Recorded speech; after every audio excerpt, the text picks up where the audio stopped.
Hey guys, All in Crypto here, and welcome back, ladies and gentlemen, for another YouTube video. I hope you've all had a magnificent week so far.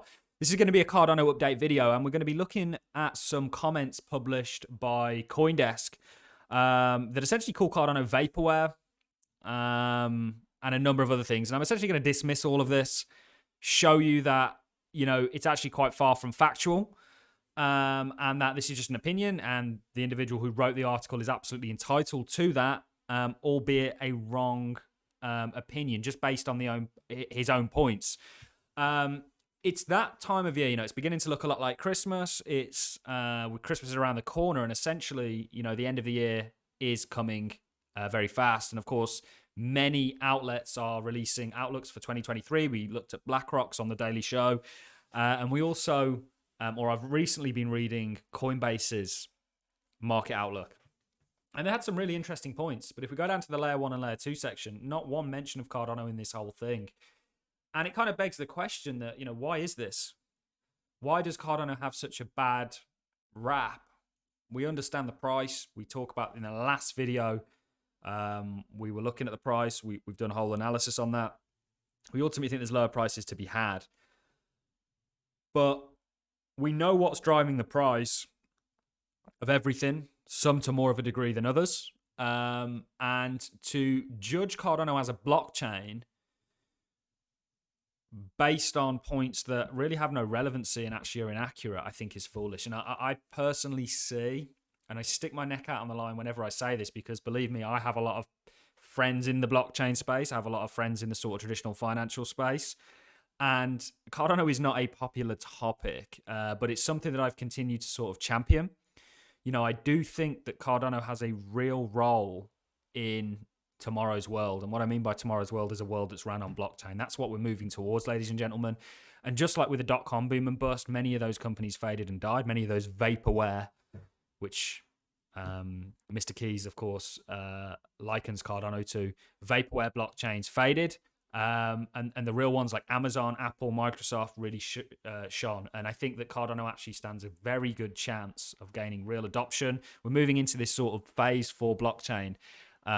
Right now, it's very speculative. We're moving into that adoption phase, and that is all still to come. It's absolutely my belief. We talk about it daily, just like the Wells Fargo article that we covered that mentioned Cardano. The internet of value is coming, and everything is going to be ran on top of blockchain. The reason being is because it's simply more efficient. This is why central banks are moving towards CBDCs. We saw that Bank of International settlement statement where they spoke about $80 trillion in dollar debt they just didn't know about. You couldn't avoid that. You can avoid that, on a blockchain. So let's get into some of this, guys, and then I'm going to disprove it. Everything that he says about Cardano, all his points are... just don't hold any water or any weight. And you've got to remember, because this isn't any kind of a personal attack on this individual, that this is his opinion and he's absolutely entitled to it, albeit a wrong one. So let's get into it. He actually brought some good points up. Some of them I just wasn't really sure where he was going with it. But he goes on to talk about zombie chains. And of course, who does he mention? Cardano and Ethos, of all blockchains to mention with Cardano. So the remaining vaporware blockchains will finally lose their positions as top blockchains as ever speculative or even speculative money leaves their ecosystem. So this is Polygon's ecosystem in terms of total value locked. It was at 6 billion, or actually at one point it was at 9 billion. So it's lost. It's now 1/9 of its value, or 1/10 basically of its value. Take a look at Cardano in terms of its ecosystem, which has only just came into existence. There are genuine criticisms you can levy against the Cardano blockchain. Like, it doesn't really have a massive DeFi usage or lots of capital in its DeFi ecosystem. It's one of the smaller ones by far. In fact, you have protocols on Ethereum, dApps on Ethereum, that have more than Cardano's entire total value locked in one protocol. I don't think that... I think you always have to be open to criticism. If you're going to criticize something, make sure it's accurate and make sure that you actually have a point with what you're saying, not just you don't like this blockchain, so you're going to trash it on one of the mainstream crypto media outlets. So this also to less of a degree than Polygon, has had money drained out of its ecosystem. Honestly, this is just one point that he brings up. They're all as bad as the one that we've just gone over. And this, of course, is Ethereum. Again, look, you have got a valid point here would be actually you've got dApps built on Ethereum that have a lot more, triple, quadruple, 10x the amount of value locked in Cardano's entire ecosystem just in one dApp. That's a valid criticism to levy. But saying that speculative money has left it, when speculative money has left the entire market, and actually in some respects, Cardano's lost. It's lost more than Ethereum in terms of percentage, but not as much as Polygon, which is another big one that he champions. Or I'll see if Filecoin's on here, because I think he wrote a piece about Filecoin. Let's go back to DeFi Llama. Okay, so not really much to get from that. It hasn't really lost much value at all. But you get the point that I'm making. Money's left speculative investments, which is really what crypto is. We're moving into this age of adoption across the board. In fact, some more so than Cardano. So for years, Vapourware blockchains like Ethos and Cardano have remained among the top blockchains as measured by market cap. Cardano is in the top 10. Ethos is in the top 40. So I don't really know why you chose those two. These projects are still riding off the hype of their earliest days, having undergone almost no ecosystem development. I've been here long enough to watch 5 hard forks now. Each one of them has been significant development in regards to the ecosystem and the blockchain as a whole. One of the biggest ones that we just had was Alonzo, or not just had, we've had for a while now, which introduced smart contracts. So despite the breakneck innovation happening across the rest of Web3, so there's been, what he's saying is that I can't talk for EOS, or I can talk for Cardano, and there's been, we didn't even have staking not that long ago, guys. And it's taken Ethereum. We had staking before Ethereum. There are actually many benefits to Cardano as a blockchain. Yes, there are criticisms, but one feature that I think is another with Cardano is how you send assets around through EUTXO. It's very costly to send that many assets on one chain, whereas you can really do that in one transaction with Cardano. It's built differently, which is why it's taken a lot longer to get to where it is today than perhaps other blockchains. And sometimes, there is a massive first mover advantage, which Ethereum, of course, gets. But sometimes, just like with the story of the hare and the tortoise, I mean, look at Solana, for example. All the hype, all the VCs, all the promotion, one of the largest exchanges in the world behind it and promoting it consistently and manipulating its price, which, of course, was FTX. And now look at Luna. And I don't know this individual, so I don't know whether he was a fan of these ecosystems, but it would be worth maybe digging if you wanted to go a little bit further.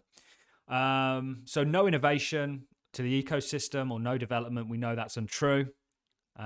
We know that just by definition of what Vapourware is, Cardano doesn't fit that description. Maybe there is an element of Vapourware or things that were promised not quite being met across all blockchains. So maybe there's an element of it, but as a whole, you cannot call Cardano Vapourware, in my opinion.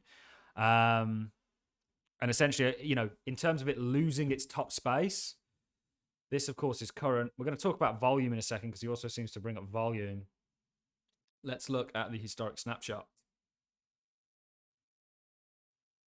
And let's go to 2017. You want to see Vapourware? Or 2018, top of the bull market, or near enough. Cardano's in 5th in terms of position. It's 9th today. Look at the other blockchains that are here, guys. Some of these were real Vapourware. And I don't think Cardano's on or fits quite the description of that. So it's shown us over time. Hype in the early days, I'm not really sure exactly when he's referring to. I've been in Cardano for a long time now, guys. We really started buying in the bear market and looking into it. It's why we've seen the innovation happen, because we've been following this project for that long. I'm not sure what hype he's referring to, because I think in comparison with other blockchains, had some of the least amount of hype surrounding it.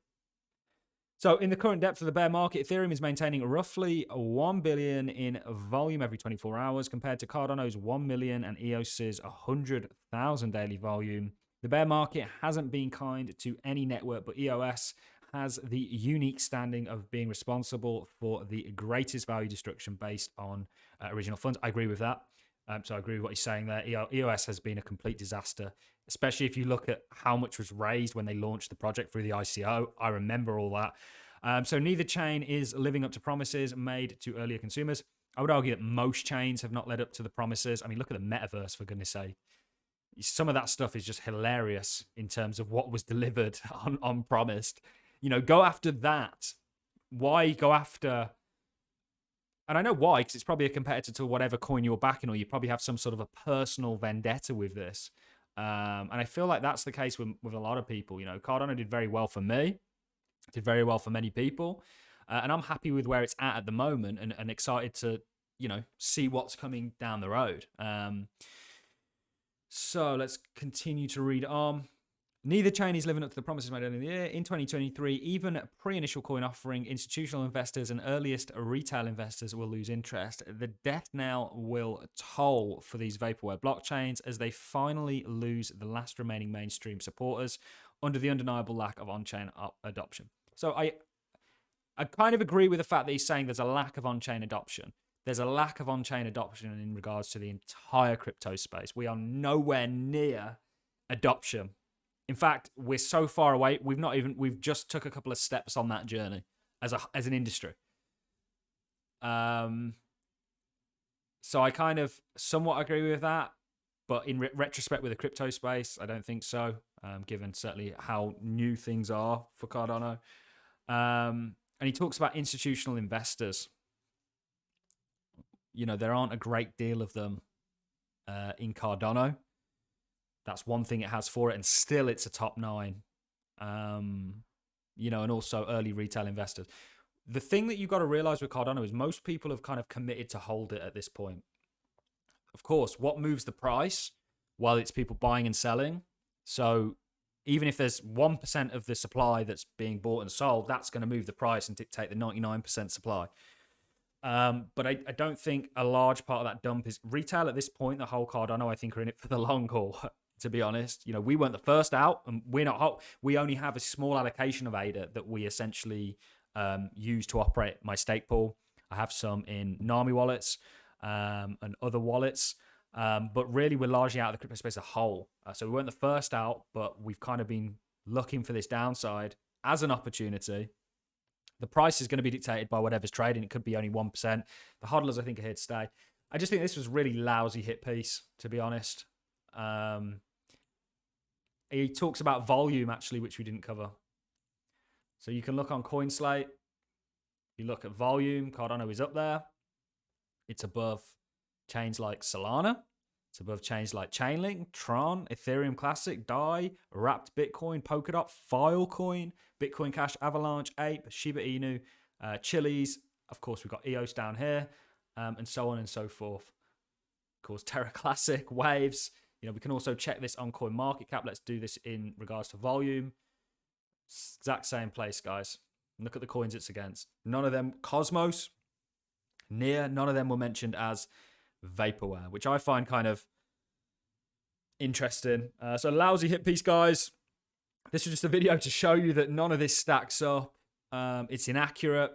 We know Cardano gets a bad rap in the media. You know, Cardano's always been a long-term play for me in regards to the whole reason we sold ADA was so that we can buy more back. And that's really going to remain the plan until I see genuine reasons to not be an investor in Cardano and to not view it as potentially a big part of what's coming in terms of crypto. Then, you know, we're going to remain a supporter, for lack of a better word. And like I say, I have many sort of friends in the blockchain space. I have many friends in the sort of traditional financial space that have dabbled within the crypto space. They aren't a fan of Cardano, so really I stick my neck out on the line whenever I approach the subject. But I think you've got to stick to your guns, and personally I'm sticking with Cardano and think it has a very bright future and is going to do well. And I think the majority of criticism that's levied against it isn't factual. However, there is criticism you can throw at it. We gave you one. The DeFi ecosystem is very small. We don't quite have a stable coins yet to the degree that other ecosystems do. We have not a massive amount of adoption or less adoption than some blockchains. But they don't want to talk about that. They just want to talk about nonsense like calling it Vapourware and a ghost chain and all this stuff, which is just getting old now. All I got for you in this video, guys. You enjoyed the content, like as always, appreciate it. So as a comment, and look forward to seeing each and every one of you in the next YouTube video. Have a wonderful Wednesday, guys. See you in the next one.